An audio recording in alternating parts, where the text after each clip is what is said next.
Robert Baratheon sat upon the Iron Throne, the light of early morning streaming through the high windows of the Red Keep's throne room, and brooded over a map spread across his lap. His heavy brow furrowed, and his thick fingers absently drummed against the metal arm of the throne. The king had barely slept. Ever since he'd heard the whispers of unclaimed treasure and forbidden knowledge hidden in the haunted lands of Valyria, something had begun to gnaw at him. A lust for glory, one last grand triumph that might eclipse even his rebellion, drove him to contemplate a gamble most lords would consider mad. He thought of how the realm had turned stale in these last few years. His days were consumed by petty squabbles, arguments among small folk and lords that bored him half to death, and endless ceremonies that demanded he wear the stiff regalia of kings. The thrill of the battlefield had vanished beneath the weight of a crown that no longer fit him well. Robert had hunted boars, stags, and any beast that lurked in the forests near King's Landing. Yet none of those hunts stirred his blood like they once did. He was older, heavier, burdened with regrets, still haunted by the memory of Lyanna and the war that had placed him on this throne. But this new rumor, that ancient riches lay waiting in the smoking ruins of the Valyrian freehold, sank its claws into his imagination. He saw a chance to recapture the wild spirit of his youth, to do something no other king, not even the Targaryens, had dared do since the Doom. He leaned forward. The old Iron Throne creaked as though giving voice to his disquiet. He wanted to ride forth at the head of a great host, to snatch from the ashes something that had been lost for centuries. Gold, steel, spells, the rumors varied. One singer claimed there might still be dragon eggs, hidden in ashen temples. Another told of cursed swords forged of Valyrian steel that no living man had laid eyes upon. Robert didn't know what to believe, but he was willing to gamble the realm's coin, and perhaps its peace, on the possibility of glory. If it was there, locked behind ancient wards and shadows, he wanted it. And if it meant outracing the ghosts of Targaryens long dead, well, that was worth 1,000 of the petty tasks that plagued him daily. That morning, few men in the Red Keep guessed at their king's thoughts. Robert did not summon his council in the usual way. He instructed Lord Varys in private to gather certain bits of intelligence, commanded Pycelle to bring forth old charts, and demanded from Littlefinger the projected cost of mounting a sea voyage beyond the usual trade routes. Only Ned Stark, his old friend and now Hand of the King, voiced caution. Ned warned of the stories, how men who dared to set foot in Valyria rarely came out again, and those who did often return changed, broken in mind or body. The Targaryens had fled Valyria before the Doom for a reason, Ned told him more than once, and if Targaryens themselves never reclaimed their ancestral seat, what hope did a Baratheon have? Robert shrugged off Ned's concerns. Not even Ned's solemn face or the memory of his father's unwavering counsel could derail him now. He wanted an army, he wanted ships, and by the gods, he would go himself. He had grown tired of hearing tales of other men's adventures. He would carve his own tale into the histories, or at least die trying. He had lost too much of his old spark. He wanted it back.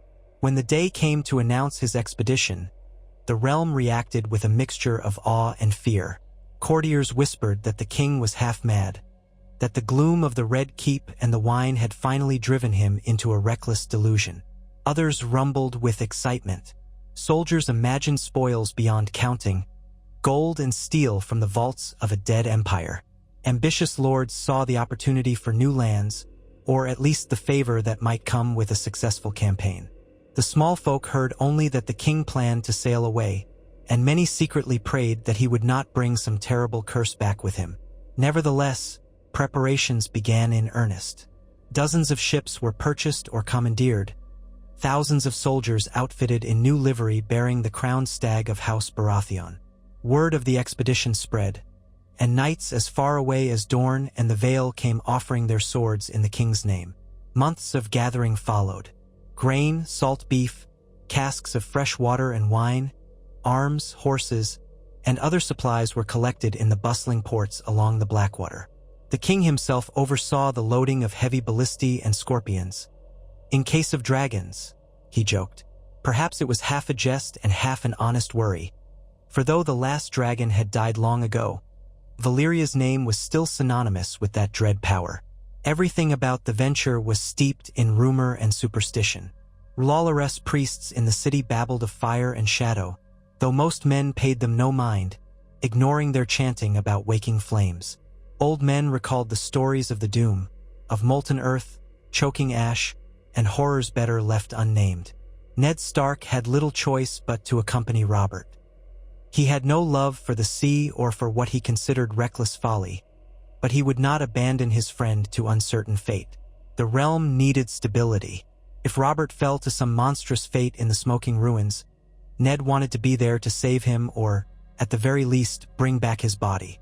The final day of readiness arrived, and the great fleet set sail under gray skies. Seabirds circled above the masts, and the winds whispered strange warnings in a hush that many men found ill-omened. Yet Robert, standing on the prow of the largest war galley, Storm Dancer, looked toward the horizon with a grin almost boyish, as if he felt himself once more a young warrior on the cusp of shaping history. The journey south was slow at first, marked by storms that lashed the ships. Rain hammered the decks and cold winds howled through the rigging. Men fought seasickness, and morale wavered.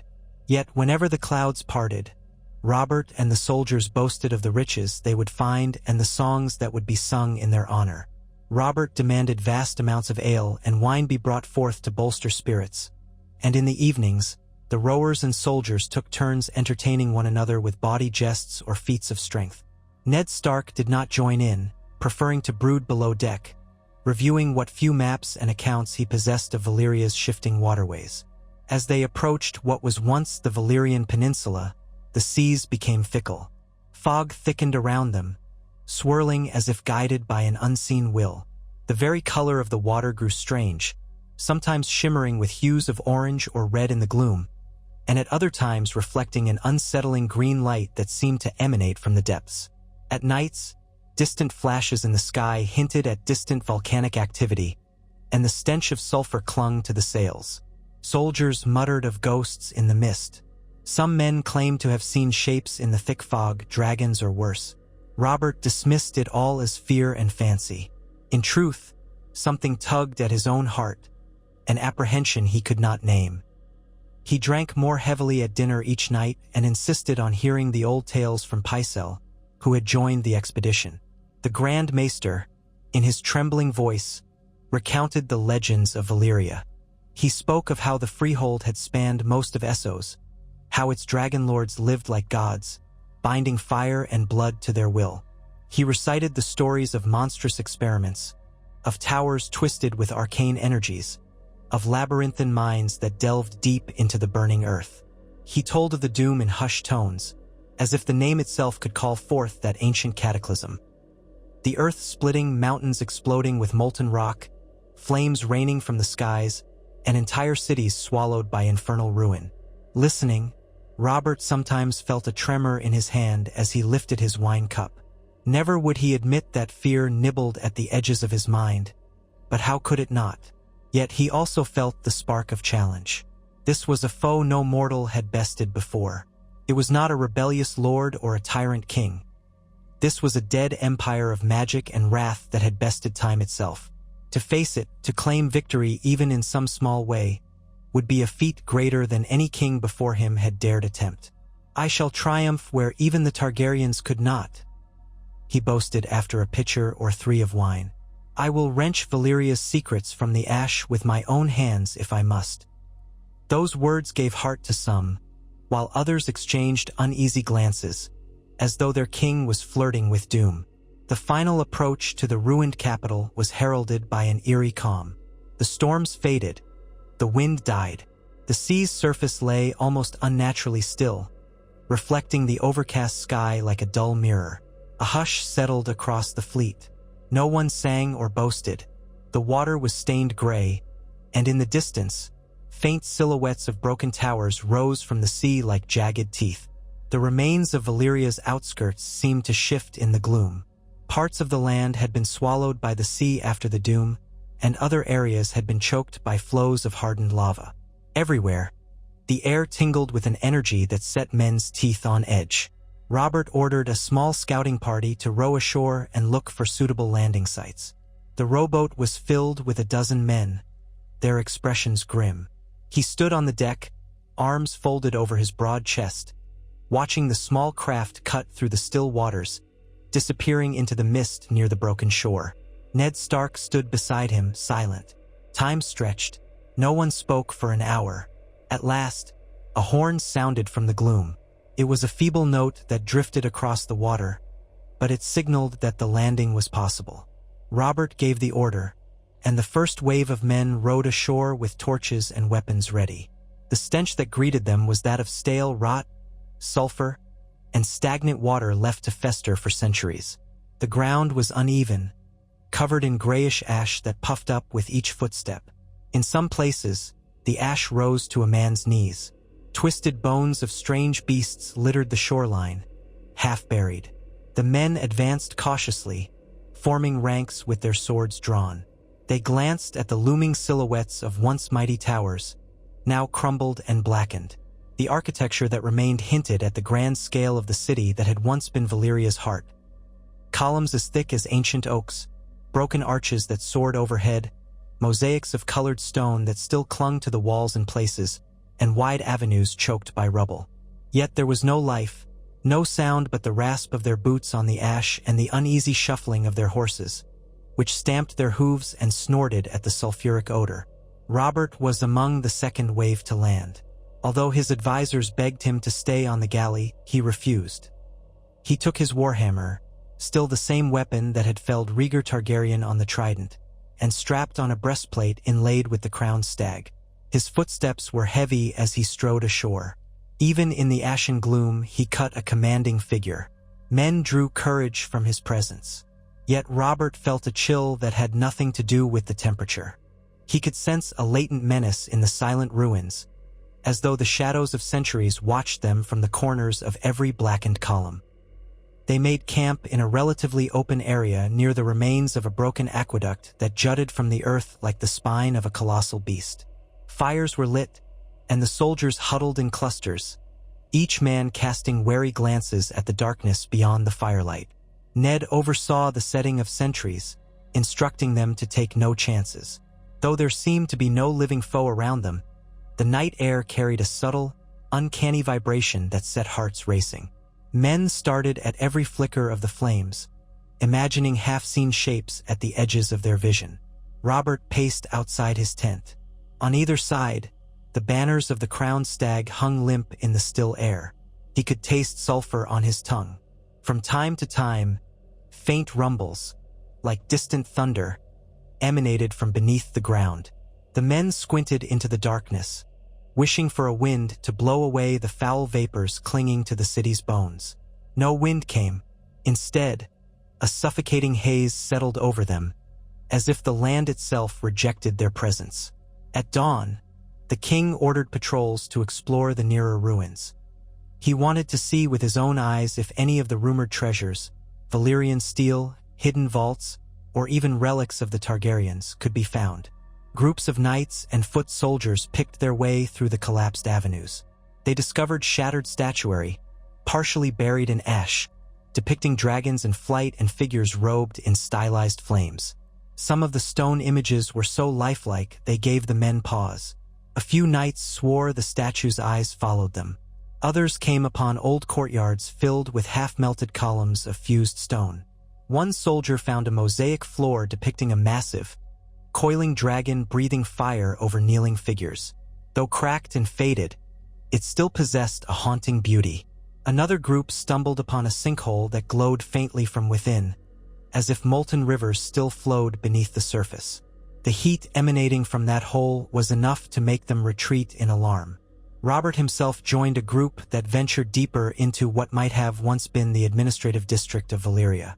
The skeletons of mighty buildings loomed around them, halls and palaces that once housed the city's elite. Now their roofs lay caved in, their walls blackened. Fragments of mosaic and gilded stone crunched underfoot. Occasionally, they found a corridor or chamber still intact, sealed behind fallen debris, preserving glimpses of a more glorious age. In one such chamber, by the light of torches, they found shelves of scrolls turned to brittle flakes at the first touch, rusted metal racks that might once have held weapons, and battered furniture that disintegrated upon contact. But in another sealed vault, half buried beneath layers of volcanic glass, they uncovered something astonishing. A sword, or rather several swords, hammered or melted into the shape of a twisted, inert mass. The metal flickered with a distinct color in the torchlight. Dark, almost black, yet shimmering with red undertones. It looked like Valyrian steel. Robert's heart hammered in his chest as he touched it, only for his gauntlet to jerk back at the unexpected heat beneath the surface. Something in that metal still pulsed with unnatural warmth. He barked orders for the men to wrap it in thick cloth and carry it back to the camp. He could not help but grin. Proof, at last, that Valyria's secrets remained to be claimed.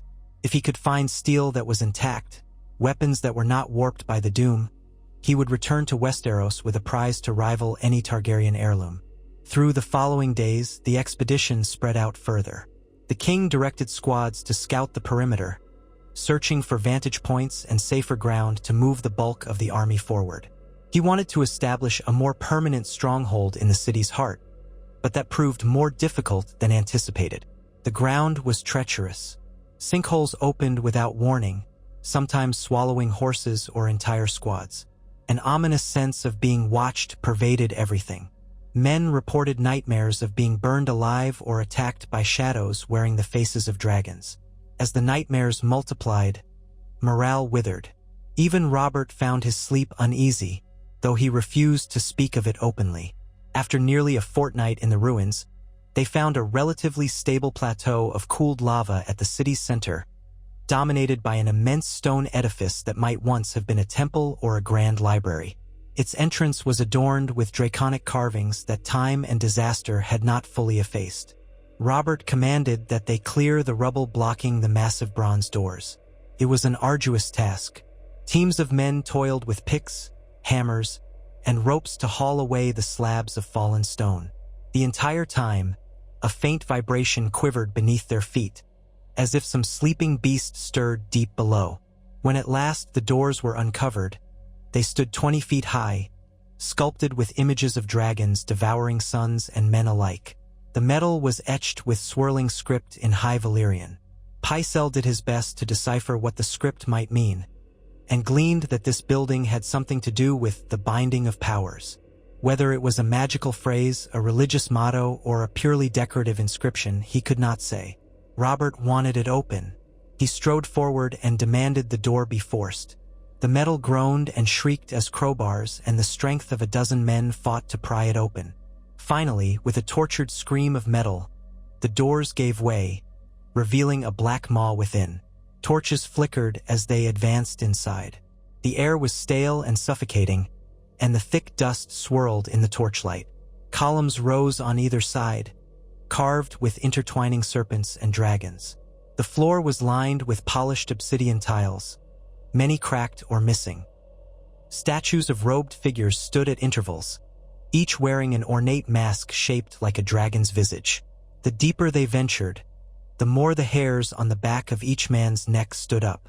A presence seemed to linger in the gloom, an echo of the arcane might that had once pulsed through these halls. Then they came upon a central chamber, a vast rotunda with a dome overhead. The dome had collapsed in places, allowing weak shafts of daylight to pierce the dusty air.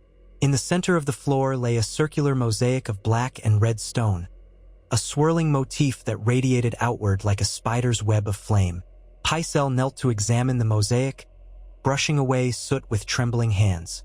He recognized some of the sigils as ancient Valyrian glyphs linked to blood magic, but the specifics eluded him.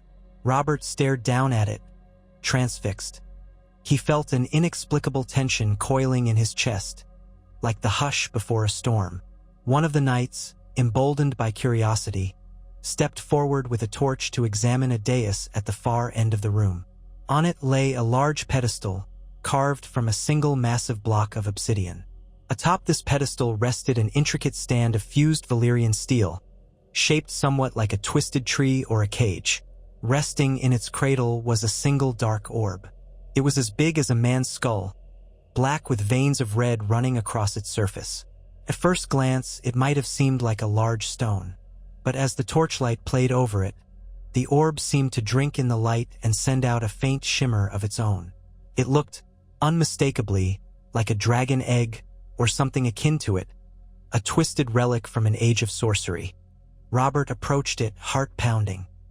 He remembered the Targaryen dragon eggs that had once been in King's Landing before they were sold or lost. They were described as things of great beauty, with colored scales that gleamed like jewels. This orb was different. Its coloration was murky, almost bruised, and the red veins running across its black surface seemed to pulse. He could not resist. He reached out with a gauntlet hand. As soon as his fingers brushed the surface, a jolt of warmth shot up his arm, and he recoiled with a startled cry. It was warm, alive in some way. That night, a terrible wind raged through the ruined city. It seemed to arise from nowhere, howling between the broken towers, whipping up ash into suffocating clouds. Fires flickered madly, threatening to extinguish. Men scrambled to secure tents and supplies. Some swore the wind carried voices, distorted shrieks that resembled the roar of dragons. Robert stood in the center of camp, battered by the gale, clutching the ominous orb now wrapped in cloth, guarded by two of his most loyal knights. His eyes stung from the ash, yet he felt a strange exhilaration coursing through him, as if he had grasped a piece of Valyria's power. But the wind was only the beginning. Over the next several days, the ground quaked more frequently. Crevices opened in random places. Clouds of sulfur and toxic fumes drifted through the streets, forcing men to move camp repeatedly. Worse still were the nightmares. Robert tossed in his tent, dreaming of black fire raining from the sky, of twisted dragons feasting on armies dressed in Baratheon livery. He woke drenched in sweat more often than not, a shout on his lips. Outside, men reported hearing whispers in the darkness, moans coming from collapsed structures, and screeches from the sky even when no living creature could be seen. The entire ruin seemed to roil with a malign energy, a slow awakening. Messages were sent back to the fleet, urging caution. Some men began to desert, fleeing to the ships, begging passage home. Robert raged at their cowardice, threatening dire punishments. But fear had taken hold. The king consoled himself by trying to find more tangible spoils. Patrols brought back the occasional half-melted relic, lumps of fused metal that might once have been precious ornaments. A few times, they discovered crypts or vaults that hinted at intact treasures, but these often proved deadly, laced with traps or collapsing tunnels. Each day the toll mounted. Men died from toxic fumes, from cave-ins, from stepping into pockets of superheated steam that scalded them alive. Ned Stark grew more certain that they had to abandon this folly. The king refused. Late one afternoon, Robert led a company of knights toward the outskirts, searching for more stable ground. They found a series of cracked pillars that formed a causeway leading to an elevated section of the ruins. The sky above was yellowish-gray, the sun a pale disk behind swirling clouds of ash. Suddenly, the ground trembled, more violently than ever. Portions of the causeway collapsed, sending large chunks of stone plunging into a hidden chasm below. Horses screamed and reared, nearly throwing their riders. Robert barked orders to fall back, but the quake intensified. The very air burned with sulfur. A fissure opened just behind them, and from it spewed a burst of scalding steam and glowing lava. Several men fell screaming into the burning flow. Ned Stark, riding near Robert, coughed and urged the king to flee to higher ground. They dismounted and stumbled through the swirling ash, choking on the heat. The quake seemed to last forever. The whole city groaned and shifted. Distant towers leaned precariously, rubble tumbling in massive avalanches. Through the smog, Robert glimpsed shapes flickering overhead. Were they real or illusions born of swirling soot? They seemed like draconic silhouettes passing across the roiling clouds. He heard a roar that did not sound like wind. When the quake finally subsided, the path back to the main camp was cut off by a wide rift. Lava glowed at the bottom, throwing hellish light against the ruins. Robert cursed. Even more than that, he felt an inexplicable sense of dread. It was as if something deep beneath Valyria had stirred, roused by the presence of intruders. The orb he had claimed lay hidden in a chest back at camp, but he almost felt its throbbing warmth here, miles away. His warhammer felt heavier than usual. All around him, the few knights who had not fled or perished clung to the broken stones, eyes wide with terror. They spent hours finding a roundabout path back. The main camp was in disarray. Tents had collapsed, and nearly everyone bore scratches or bruises from falling debris. Dead men were strewn about, some crushed by rocks or trampled in the panic. Pycelle was near hysterical, moaning about the wrath of old gods. Half the soldiers demanded to leave immediately, to retreat to the ships and sail away from this cursed place. Ned Stark insisted that Robert had to consider the lives of his men. Another quake like that could bury them all. But Robert stared at his battered army, and in his heart he felt not just fear and guilt, but a strange, angry determination. He had lost too much, come too far. The thought of returning with nothing but battered corpses stoked his rage. He told them they would remain until he had something truly worthy to show for this expedition. That night, the nightmares intensified. Robert dreamed of the orb lying in that obsidian cradle again, but this time it cracked open, revealing a swirling darkness within. From that darkness spilled a host of winged shadows, each bearing a twisted visage like a dragon's skull. They poured forth, screaming and laughing with the voices of men long dead. In the dream, Robert tried to swing his hammer, but his arms felt leaden, and the shadows enveloped him, burning his flesh. He woke gasping for air, flailing in his tent. The night was still, yet sweat drenched his bedding. His heart hammered as though he'd run a battle's length. He groped for his wine jug, draining half of it to calm his nerves. Outside, someone was wailing. The king emerged to find several men gathered around a soldier who had been on sentry duty. The man was in hysterics, eyes rolling back in his head, babbling about the dragons in the sky. When Robert grabbed him by the shoulders and demanded he speak sense, the soldier stammered that he had seen something flying above the highest ruined spire, something enormous and scaled with glowing eyes. Another man confirmed that he had glimpsed it too, though faintly through the drifting ash. Robert wanted to dismiss it as madness or illusions, but he could not shake the memory of the shapes he'd seen during the earthquake. Perhaps they were conjurations of fear, illusions wrought by desperation.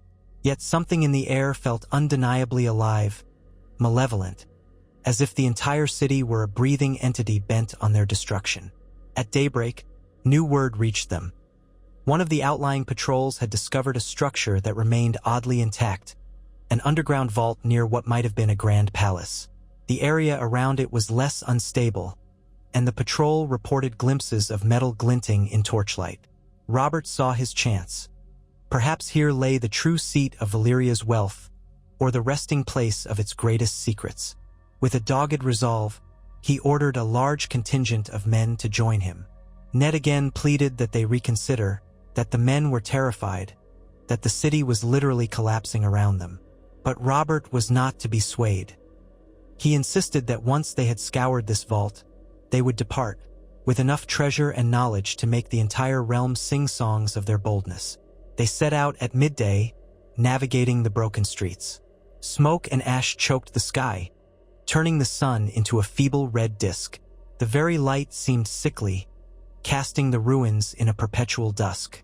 A foul stench lingered, reminiscent of rotting eggs, and at times the men had to tie cloth around their faces to keep from gagging. When they reached the site, Robert saw that the palace above must have once been colossal, rivaling the Red Keep in scale. Now only fragments of walls remained, like battered ribs of a fallen beast. The patrol had uncovered a flight of broad steps that descended beneath the rubble, leading to a set of metal-bound doors. Though partially corroded, these doors were in better shape than the battered gate of the temple. Led by torchlight, they forced the doors open. A stale blast of air greeted them, thick with centuries of undisturbed dust. The interior corridor stretched downward, carved of black stone. Their footfalls echoed, and the torches revealed carvings on the walls depicting men and dragons intertwined in scenes of triumph and subjugation. Some of the images were disturbingly vivid. One panel showed men in chains bowing before dragon lords who hovered in the sky, brandishing whips of flame. Another showed monstrous beasts twisted together in an inferno. Still, they pressed on. At length, they reached a vast circular chamber. The ceiling soared overhead, surprisingly intact, supported by a ring of massive columns carved to resemble dragons coiled around them. In the center of the chamber stood a massive dais ringed by steps, and upon it sat a large metal object shaped like an altar. Around this were 5 tall tripods, each supporting a brazier of black iron. Though long extinguished, the braziers bore residues of a strange silvery substance. Pycelle, panting from the descent, approached one with a mixture of awe and dread. He gingerly touched the residue and recoiled as though stung. His eyes widened behind his spectacles. Something about the substance made him mutter about forbidden alchemical knowledge. Robert felt a tingling in his limbs. This place was thick with latent power. The altar at the center drew their focus. It seemed forged from Valyrian steel or something akin to it, though corroded in places. Strange glyphs covered its surface, and sockets hinted that gemstones might have once been set there. A depression in the center looked like it had been designed to hold something, an orb perhaps. Robert's mind raced to the object he had taken from the temple. Could these 2 relics be connected? A wave of fierce excitement and dread rolled through him. He signaled to a knight to bring forth the chest. The man hesitated, throwing Ned an uneasy look. Ned returned it with a silent plea, but Robert gave an impatient gesture. The chest was opened, revealing the cloth-wrapped orb. Robert stepped closer to the altar. The swirling glyphs seemed to shift in the torchlight, as though alive. The sense of being watched magnified, pressing on the air. If any place in all these ruins was truly cursed, it was here. His instincts screamed to tread carefully, yet a deeper hunger compelled him. He recalled again the Targaryen legacy, the dragon eggs, the conquests. If he, Robert Baratheon, could wield such a thing, if he could show the world that the powers of old Valyria were not lost, he would stand forever in history. No man could challenge him. He placed the orb onto the altar's indentation. The reaction was immediate. The silvery residue in the braziers hissed, as though stirred by an invisible breeze. The orb's red veins pulsed with a faint glow.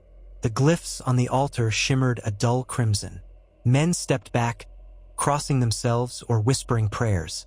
Pycelle gasped, and Ned's hand flew to the hilt of his sword, even though steel was useless here. A low hum rose in the chamber, setting every man's teeth on edge. The orb began to emit a soft glow that resonated with the glyphs. It looked as if black and red threads of light were crawling across the altar's surface. Suddenly, an unseen force rushed outward from the altar, knocking several men to their knees. The torches flickered violently. Robert staggered but managed to keep his feet, hammer raised in reflex.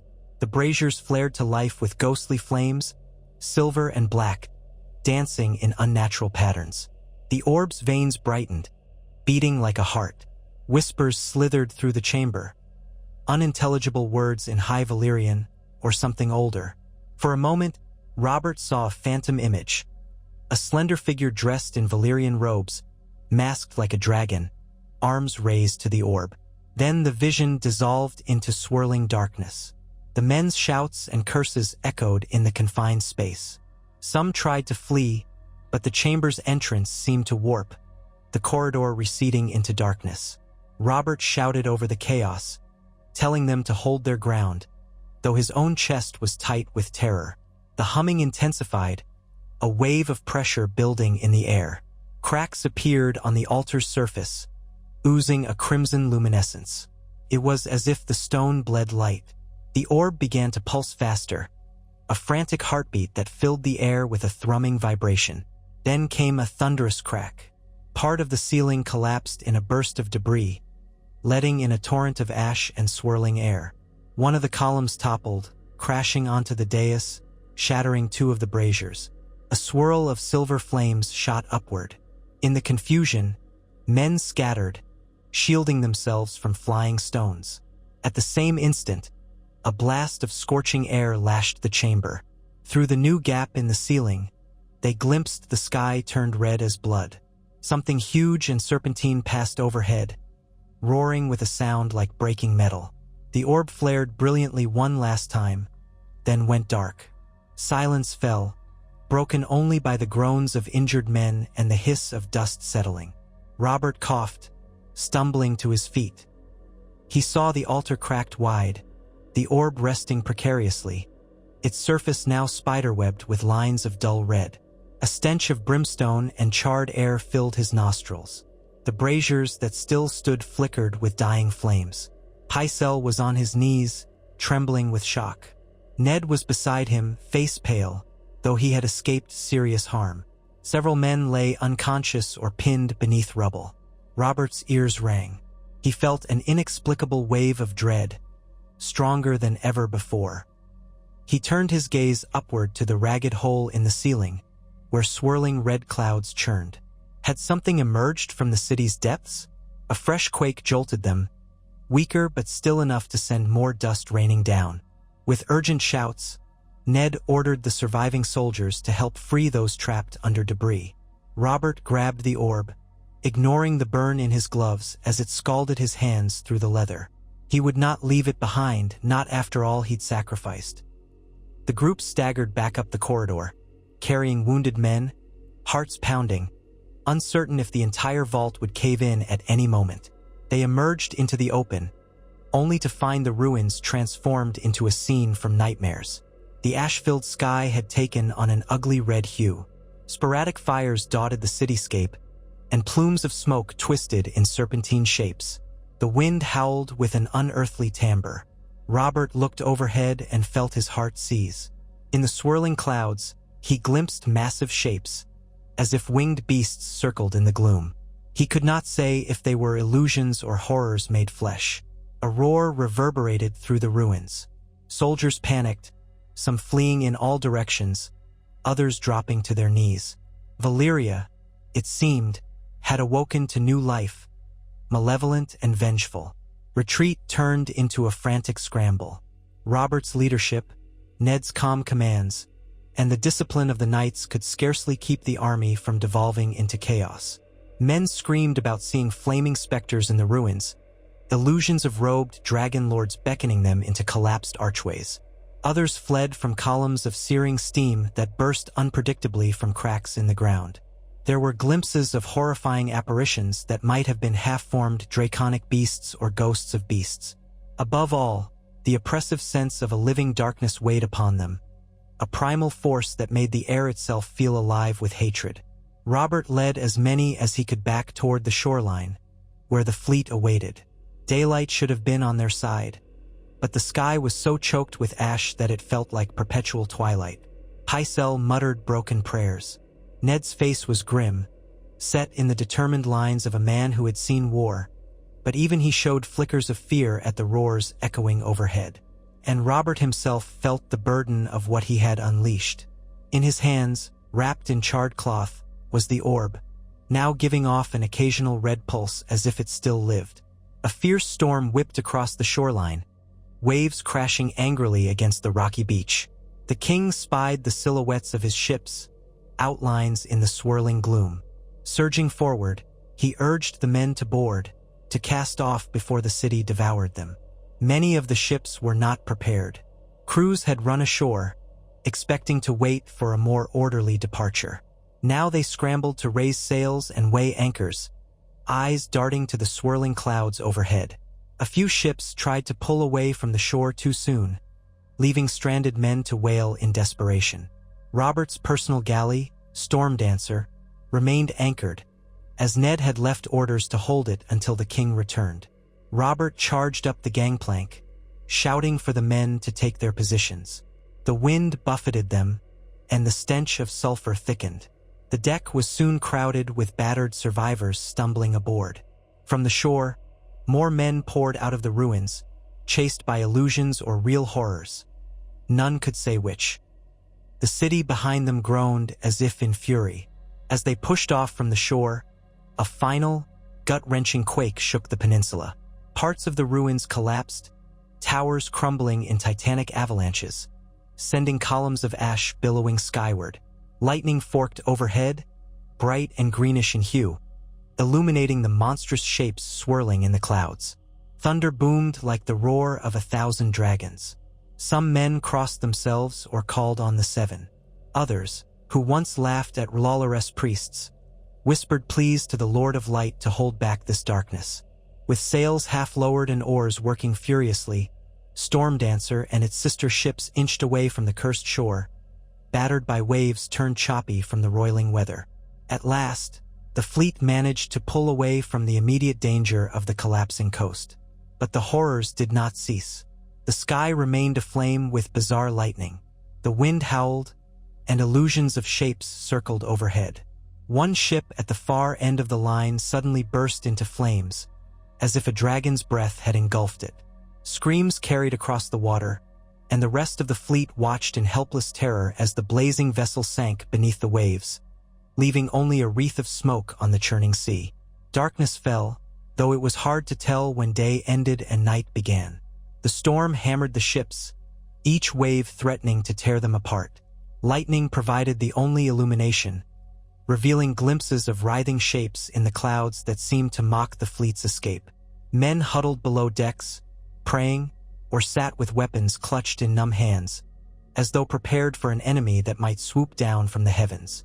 The swirling orb in Robert's possession remained warm, pulsing every so often with a red glow that cast ominous shadows on the timbers of his cabin.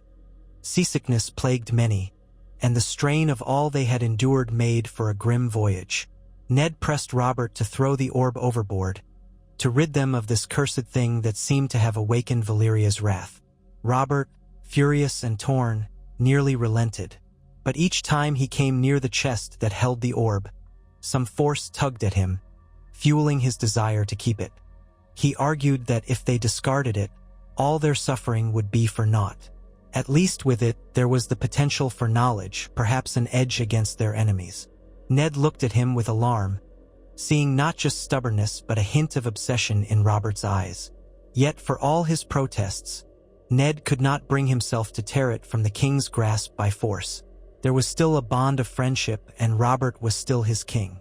When at last the fleet moved out of the zone of volcanic turbulence, the storms eased.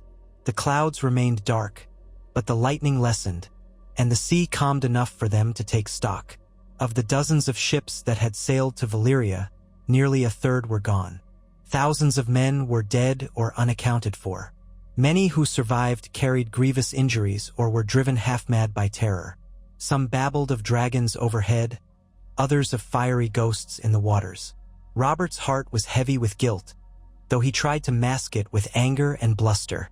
He drank heavily, lashing out at those who dared question him. The king who had once been so jovial was now brooding and haunted.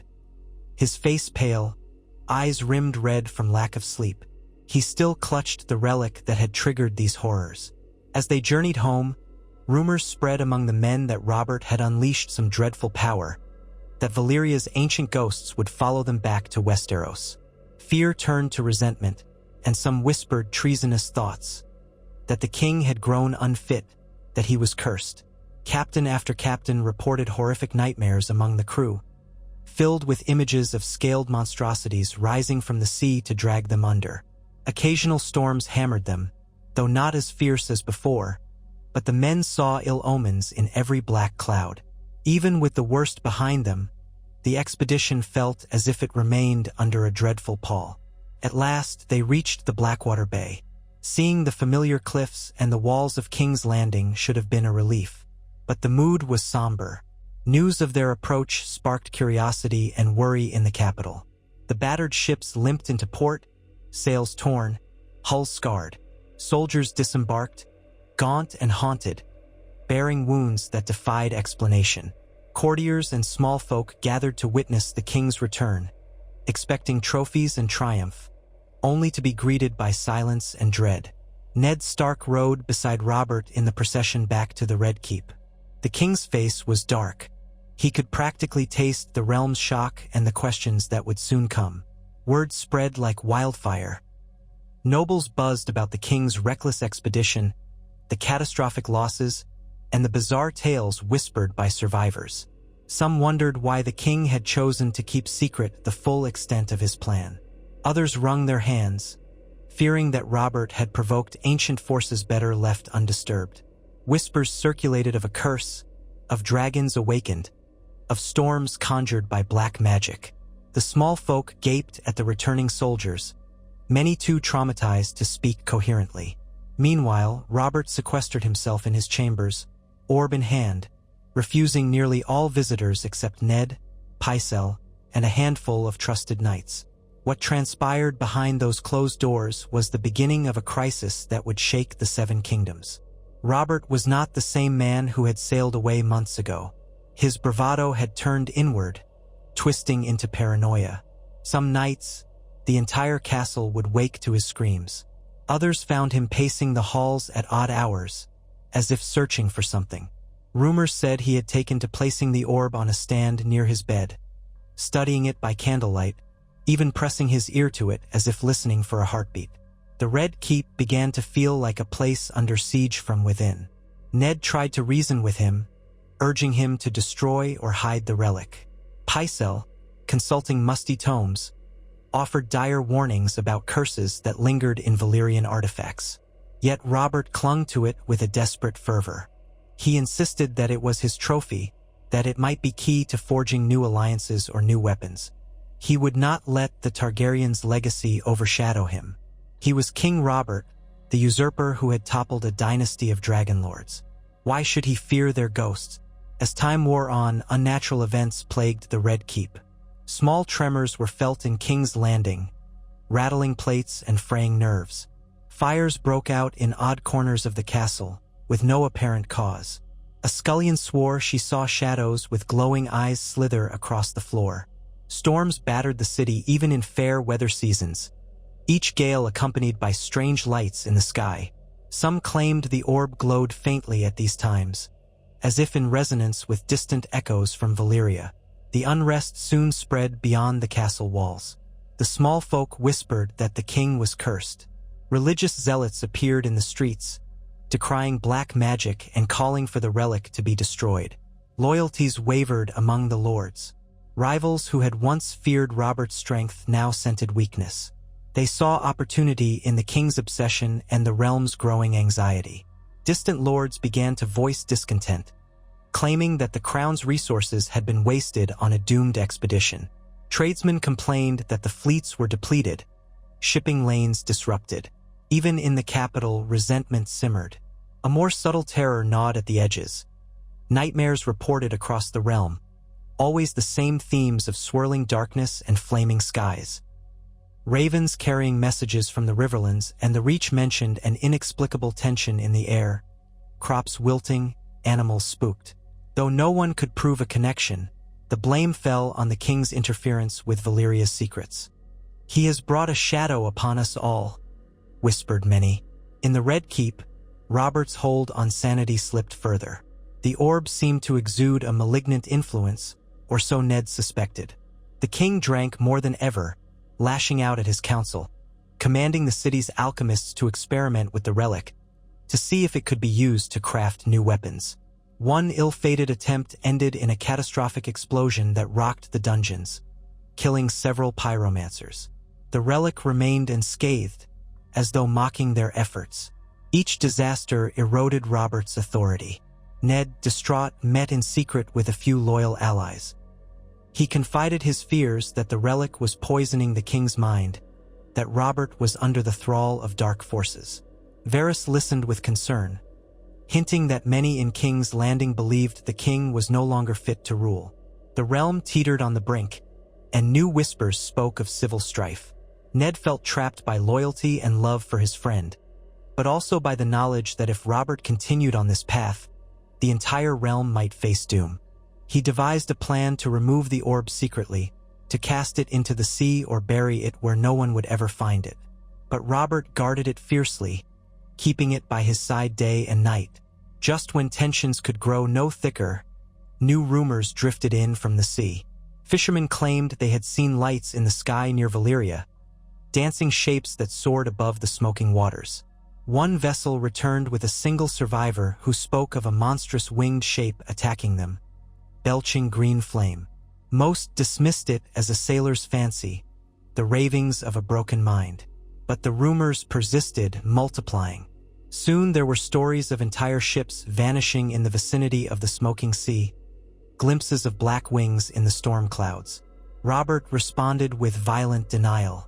He refused to believe dragons could have returned. "They are gone, all of them snuffed out," he snarled. But deep inside, a flicker of fear haunted his eyes. Had the orb indeed awakened something in that damned city? And if so, how long before it ventured beyond the smoking sea? The realm grew restless. Lords muttered that if dragons roamed the seas once more, perhaps the Targaryen line was not as extinct as Robert had claimed. Some recalled rumors that Daenerys Targaryen lived in exile across the narrow sea. Speculation soared. Faith in Robert's rule faltered. Why had he tampered with black magic? Why had he stirred up the ashes of an empire built on dragons? Behind the king's back, men began to rally, forging alliances in the fear that war or worse might loom. Through it all, the orb glowed and pulsed in the king's chambers, a grotesque heart beating with foul purpose. Its red veins seemed to spread, like cracks of molten lava creeping across its surface. Robert would sit for hours, staring into that swirling darkness, as if searching for answers. He found none, only nightmares that robbed him of rest. Ned, observing his friend from a distance, felt heartbreak and guilt.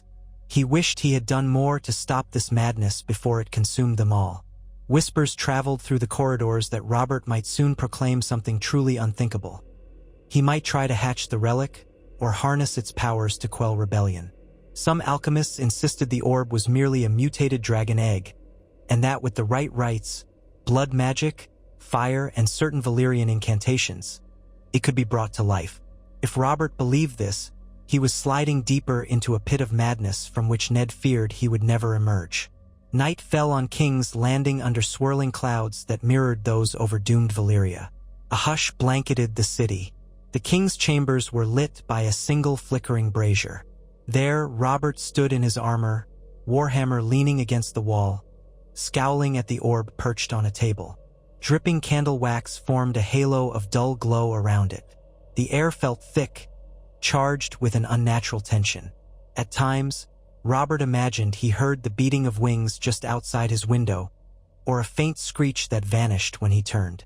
He could not know whether it was real or the product of his fraying mind. A knock at the door broke the hush. Ned entered, looking grim and resolute. He told the king that the realm was on the verge of rebellion. That talk of dragons, curses, and the king's madness was spreading like wildfire. He begged Robert to relinquish the orb, to let it be destroyed or locked away where none could wield its power. He pleaded with him as a friend, as the man he once followed into battle, to remember the good of the realm. Robert said nothing for a long time, eyes locked on the swirling darkness within the orb. At last, his broad shoulders shook, and he let out a ragged breath. He turned to Ned, tears welling in eyes bloodshot from drink and sleepless nights. In a voice that was half growl, half sob, he spoke of his regrets. How he had lost everything worth cherishing, how he never truly felt worthy of the crown. He had hoped that by seizing Valyria's secrets, he could silence the whispers of weakness, overshadow the ghosts of the Targaryens. Instead, he had brought doom to his doorstep. Ned reached for the orb, wanting to end the nightmare. But Robert's hand shot out, gripping Ned's wrist. For a moment, the old anger flashed in the king's eyes, then it softened to sorrow. He nodded slowly, releasing Ned.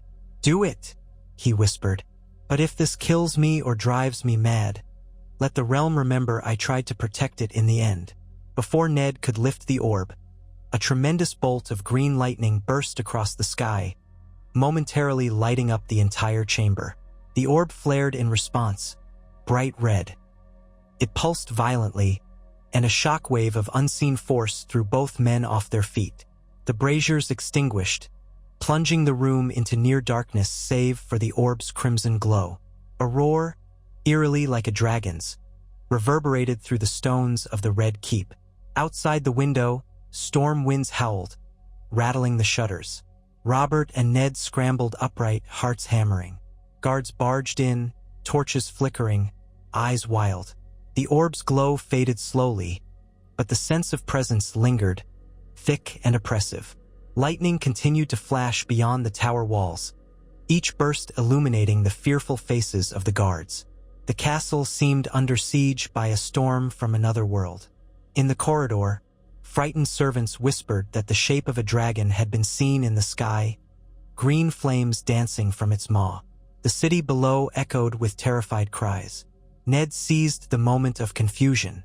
Summoning his courage, he grabbed the cloth that had once shielded the orb, wrapped it around the vile thing, and pulled it from the table. Robert half rose, then sank to his knees, trembling. The guards stared, uncertain whether to intervene. Ned cradled the orb in both arms. It was hot, painfully so, and he staggered under its weight, but he forced himself to remain firm. This was their last chance. Robert had given him permission, albeit reluctantly, and every instinct told him this cursed object had to be rid of before it destroyed them all. Lightning flared again, revealing the orb's pulsing veins through the cloth. "Come with me," Ned commanded the guards, forging a plan in the heat of desperation. He would go to the deepest levels of the dungeons, to the black cells or beyond, perhaps even the labyrinth beneath the Red Keep where wildfire caches were stored. He would find a way to fling this abomination into the darkest pit, or else douse it in wildfire to obliterate it for good. But the night was not done testing them.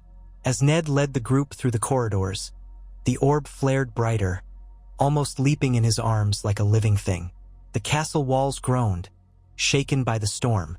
Fires sprang up in the torches without warning, flaring wildly. The men shielded themselves, fear etched on every face. Ned pressed on, ignoring the searing heat biting through the cloth.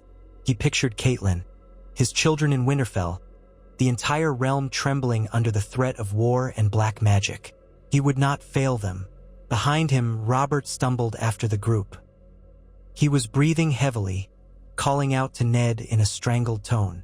Perhaps the king had changed his mind, or perhaps he simply feared for Ned's life. They reached a winding stair that led down to the lower vaults. Each step resonated with the ominous thunder outside. Down, down they went, torches flickering in the stale air. Water dripped from the walls, forming slimy puddles on the steps. At times, the orb jerked, nearly knocking Ned off balance. He clung tighter, praying silently. They finally reached a low passage that opened into a cavernous space used for storing casks of wildfire, guarded by a select group of Alchemists' Guild members. The wildfire glistened in sealed pots, each carefully stacked in racks along the walls. The guild members bristled at the sudden intrusion, but when they saw the king and the fearsome glow from the cloth in Ned's arms, they backed away, uncertain and alarmed. Ned placed the orb on a stone ledge, ignoring the pain in his arms. Without preamble, he roared for them to bring a pot of wildfire and open it. The king stood behind him, looming like a specter, the guards forming a tight circle.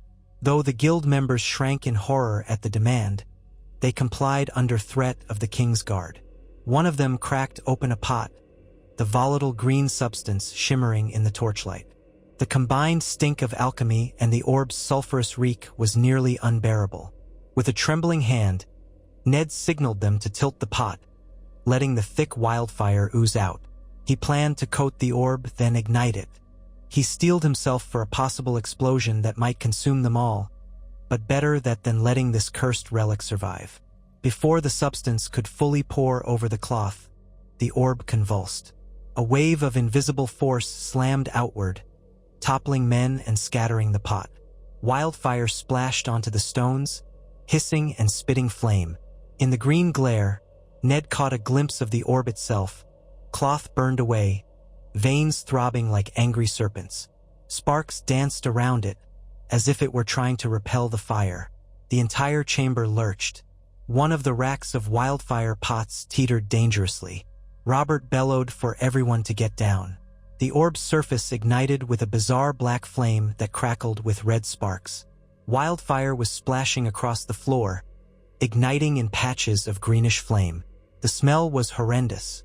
The king grabbed Ned, dragging him behind a stone column as more of the wildfire spilled and burst into lurid flames. Heat surged, and for an instant, the orb's shape was obscured by swirling black and green fire, the combination of sorcery and alchemy. Men screamed as the floor turned into an inferno. Suddenly, a thunderous detonation rocked the cavern. The orb, coated now in burning wildfire, seemed to shatter, but rather than break into shards, it erupted in a vortex of swirling embers and swirling darkness. The shockwave slammed into the racks of wildfire, igniting more pots in a chain reaction. Explosions tore through the chamber. Flames burst in great geysers, burning men where they stood. The entire Red Keep shook as if hammered by a giant's fists. Stones fell from the ceiling, and an inferno of green and red fire consumed everything in seconds. Ned felt a violent impact as something struck his head, and he lost consciousness. Later, he awoke coughing, battered, half buried beneath rubble near the base of the stairs. Smoke choked his lungs. The chamber was unrecognizable, a crater of glowing embers, collapsed masonry, and swirling flames. He could not see Robert. Guards lay strewn in grotesque positions. The surviving guild members had fled or perished. Bewildered and dizzy, Ned tried to rise. Pain lanced through his body. Through the acrid smoke, he glimpsed the center of the blast zone, where a swirling mass of black and red sparks still roiled, as if refusing to die. No orb remained, only a spiraling vortex of something. Then that too flickered and died, leaving only the reek of sulfur and scorched flesh. Coughing, eyes burning, Ned half-limped, half-stumbled to find Robert. He discovered the king lying prone on a heap of rubble. Blood ran down his temple, and his breastplate was scorched. Ned knelt, fear gripping his heart, and put a trembling hand to his friend's neck, searching for a pulse. Robert stirred slightly, eyes fluttering open. He gazed at Ned with a weak, haunted look. They stared at each other in stunned silence as the fires raged around them, and the castle's bells began to toll in alarm. Together, battered and broken, they struggled to escape the devastation, never knowing what might still lurk in the ashes. Above, storm clouds swirled, tinted by the eerie glow of the city's flames, while across the sea, the smoking sea churned around the broken empire of Valyria. Whatever had been unleashed, whether truly destroyed or only banished for a time, left its mark on the realm. The cost in lives, the fractures among the nobility, and the nightmares that would linger all testified to a single truth. Some powers should remain buried, for to awaken them was to risk a doom that could consume even kings. Yet Robert Baratheon, haggard and scarred, still drew breath, alive to witness what came next, as the Seven Kingdoms trembled with the echoes of a dead empire's wrath. And somewhere, in the distant gloom above the smoking sea, a pair of gleaming eyes surveyed the waves, perhaps heralding the next act in a saga of fire and shadow that had not yet reached its end.